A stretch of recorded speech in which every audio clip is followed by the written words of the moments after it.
मनोविदालिता से आप क्या समझते हैं? इसके लक्षणों का भी वर्णन करने के लिए कहा जा रहा है मनोविदालिता। मनोविदालिता यानी कि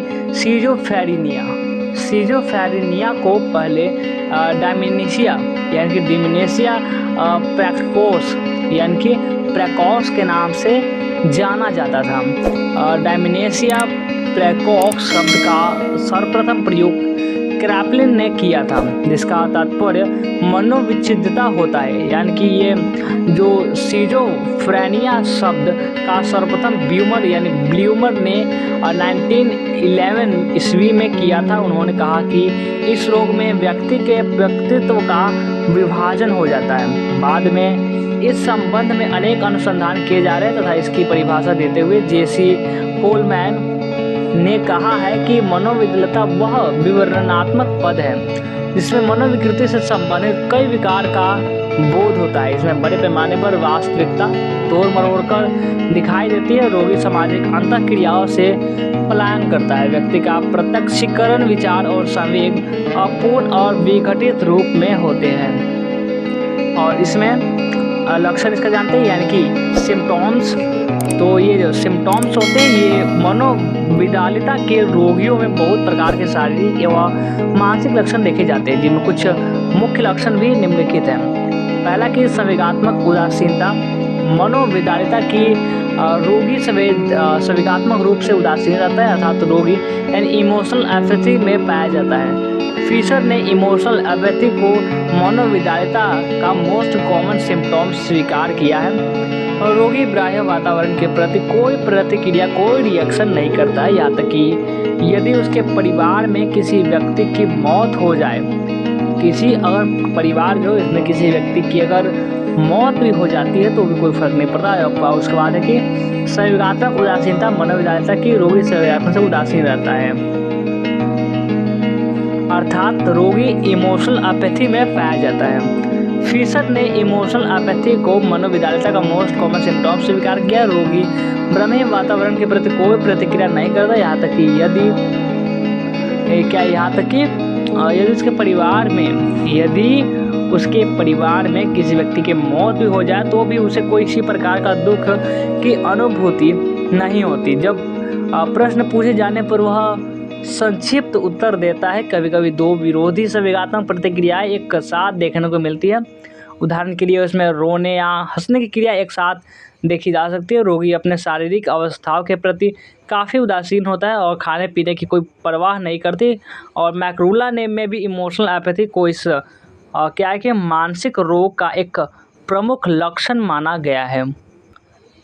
और दूसरा क्या है चलिए जानते हैं। दूसरा है मानसिक ह्रास। मनोविदालिता के सभी रोगियों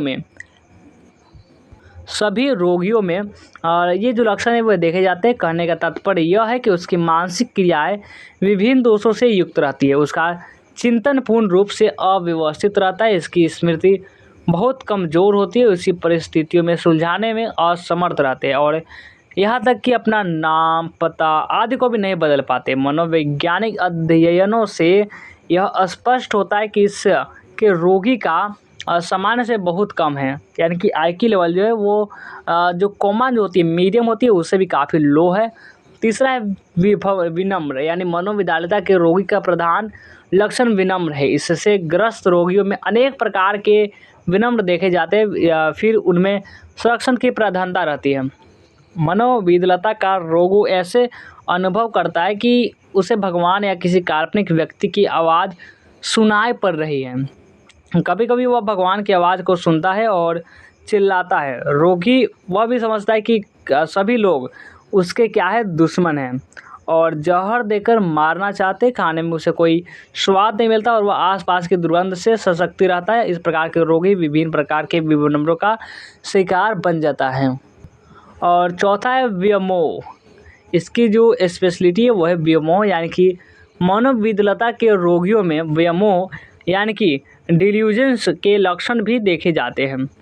रोगी यह अनुभव करता है कि लोग उसे जान से मारने का षड्यंत्र कर रहे हैं। चिकित्सक को भी वह दुश्मन समझता है। दवा को जहर समझकर पीने से इनकार करता है।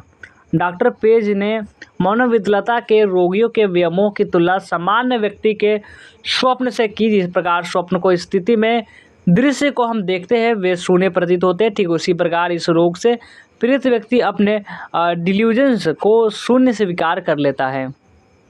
और ये पांचवा है कि भाषा। चलिए जानते हैं भाषा के बारे में।